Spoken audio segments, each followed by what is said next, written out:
August 19, 2001, Yavatmal, Vidarbha, Maharashtra. रात के 3 बज रहे हैं। खेत बिल्कुल खामोश है। एक आदमी अंधेले में खड़ा है, नंगे पैर, कॉटन क्रॉप के बीच। उसके हाथ में एक पुरानी फ्लैशलाइट है, जिसकी बीम मिट्टी के एक स्पेसिफिक हिस्से को इल्यूमिनेट कर रही है। ये बाजीराव काले है, और वो इस वक्त अपने खेत में किसी जानवर को नहीं ढूंढ रहा। वो एक ऐसी चीज़ को घूर रहा है जो उसकी 44 साल की समझ के बाहर है। फ्लैशलाइट की रोशनी में अनोमली बिल्कुल साफ दिख रही है। कॉटन सीडलिंग्स डेड हैं, लेकिन रैंडमली नहीं, सिर्फ उस एक स्पेसिफिक बाउंड्री के अंदर जहां ठीक 3 दिन पहले उसने एक नया पेस्टिसाइड स्प्रे किया था। एग्जैक्ट उसी लाइन तक जहां स्प्रे की आखिरी बूंद गिरी थी, पौधे मुरझा चुके हैं, ब्राउन, ड्राई और कंप्लीटली लाइफलेस।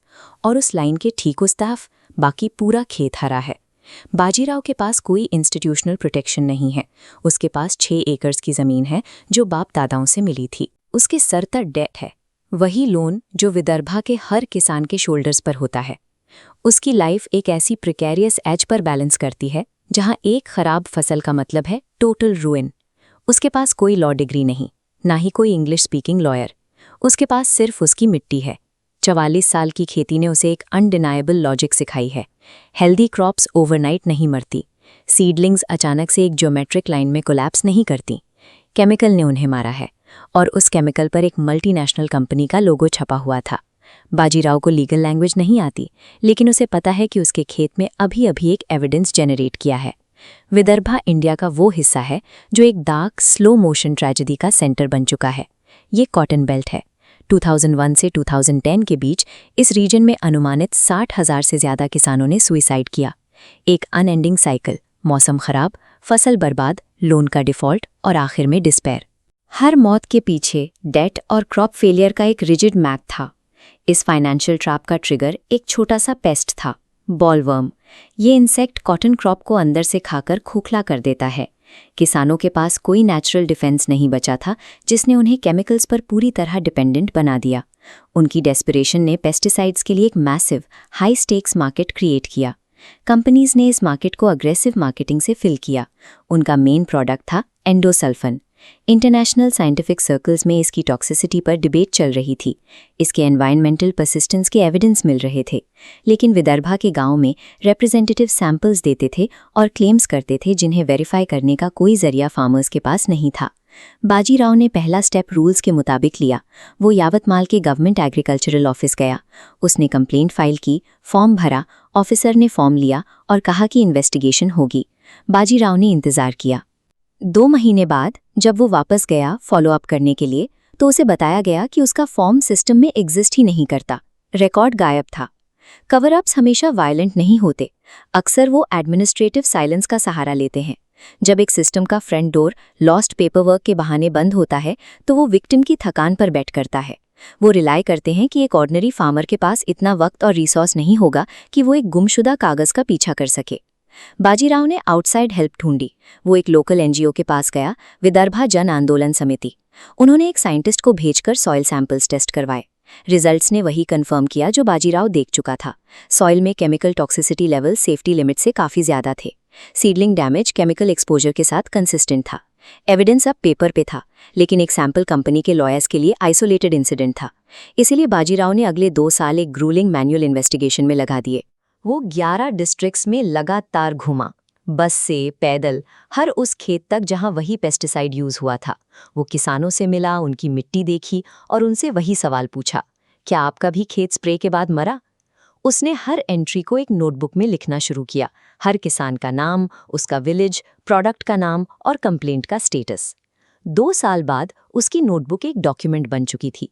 इसमें 2400 एंट्रीज थी, 2400 किसानों की एक ही कहानी।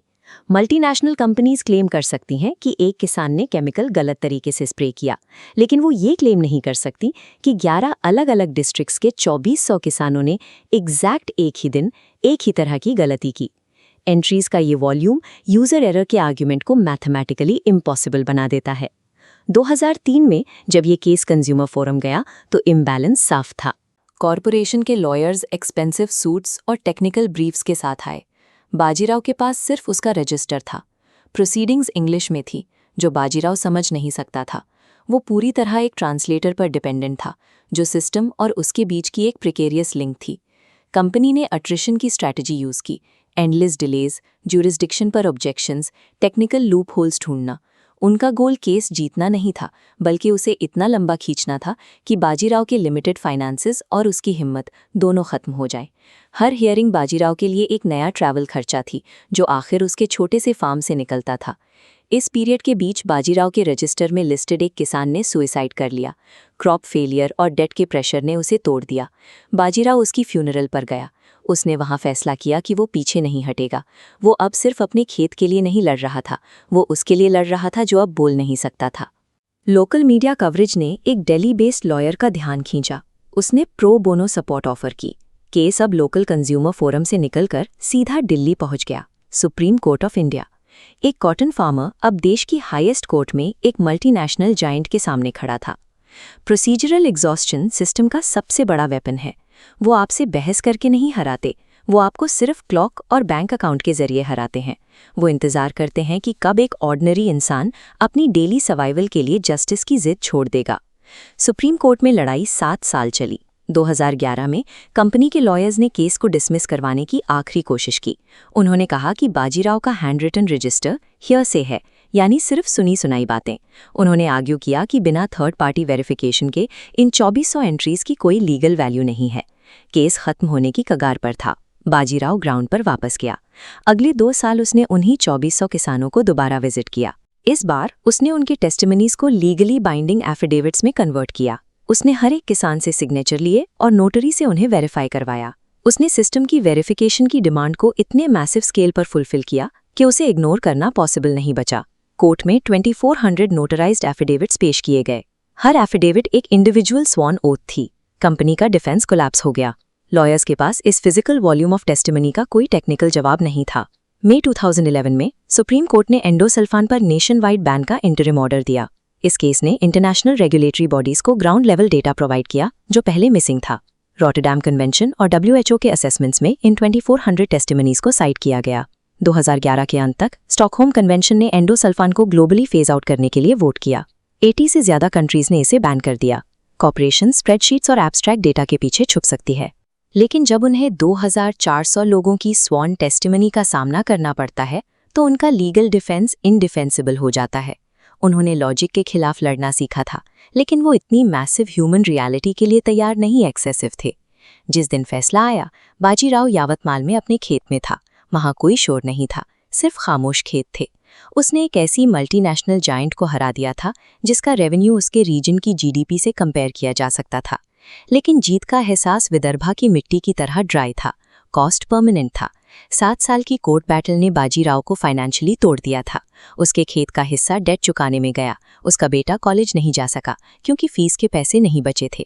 उन 60,000 किसानों के लिए कॉम्पनसेशन का प्रोसेस इतना स्लो है कि ज्यादातर को अभी तक कुछ नहीं मिला।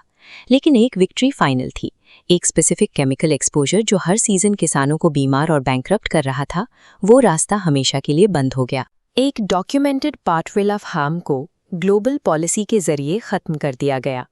ऐसी स्टोरीज को एम्प्लीफाई करने के लिए आपका सपोर्ट जरूरी है। सब्सक्राइब करके आप इन इनविजिबल सिस्टम्स के खिलाफ चल रही लड़ाई को एक बड़ा प्लेटफॉर्म देते हैं। साइंस और इंटरनेशनल एडवोकेसी ने अपना काम किया, लेकिन उन्हें ग्राउंड ट्रूथ की ज़रूरत थी। वो सच्चाई एक ऐसे आदमी ने दी जिसने 7 साल तक हर रास्ते पर फ्लैश लाइट जलाई रखी। एब्स्ट्रैक्ट नंबर्स दुनिया नहीं बदलते। दुनिया वो एंट्रीज बदलती हैं जिन पर 2400 किसानों के सिग्नेचर होते हैं।